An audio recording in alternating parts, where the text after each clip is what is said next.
చంద్రబాబుపై YCP MLA Brahmanaidu తీవ్రంగా విమర్శించారు. దాచేపల్లిలో జరిగిన రా కదలిరా సభలో చంద్రబాబు చేసిన వ్యాఖ్యలను ఖండించిన ఎమ్మెల్యే తాను భూములను ఆక్రమించానని చంద్రబాబు అనడం హాస్యాస్పదంగా ఉందని అన్నారు. ఢిల్లీ స్థాయి నేత అనుకున్న చంద్రబాబు గల్లీ నాయకుడిలా తయారయ్యాడని, చంద్రబాబు ఒక చెత్త అని, అందుకే టీడీపీని ప్రజలు ఓడించి చెత్త కుప్పలో వేశారని అన్నారు. రాబోయే ఎన్నికల్లో వైసీపీ గెలుపు ఖాయమని ధీమా వ్యక్తం చేశారు. జైల్లో పెట్టిస్తాను. నువ్వేం పెట్టిస్తావు? నేను నిజాయితీగా ఉన్నాడు, ఈ నిబద్ధతగా ఉన్నాడు. ఆ పరిస్థితి వస్తే బ్రహ్మనాయుడు అనేవాడు ఉండడు. నీలాంటి వాళ్ళు చేసిన పనికి డాక్టర్ కోడెల శివప్రసాదరావు లాంటి వాళ్ళు,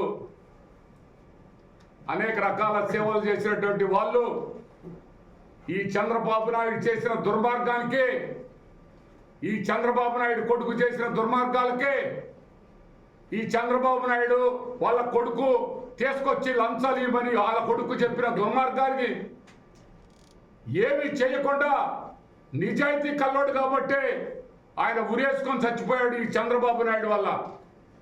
మళ్ళా చచ్చిపోయిన కూడా రాజకీయం చేసుకున్నారు. చంద్రబాబు నాయుడు గారు ఆయన పాడిన మోస్తారని వచ్చాడు. అలాంటి వాడివే ఆ కుటుంబానికి నువ్వేం చేశావు? నీకు విఘ్నత ఉందా? నీకు మానవత్వం ఉందా?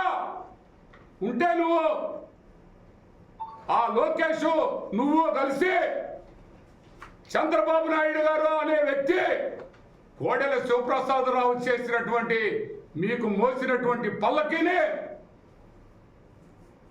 ఆ పల్లకీలన్నీ మర్చిపోయి ఆయన ఉరేసుకునేటట్టు చేసి ఆయన పాడిన మోసిన నువ్వు కనీసం ఆ పాడిన మోస్తా రాజకీయ లబ్ధి పొందావు.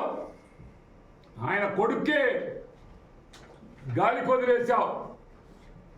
నువ్వు కూడా చెప్తున్నావా చంద్రబాబు నాయుడు? ఒక్కసారి ఆ నరసరావుపేట పోతే నీ బతుక్కి అందరూ కూడా వస్తున్నారు.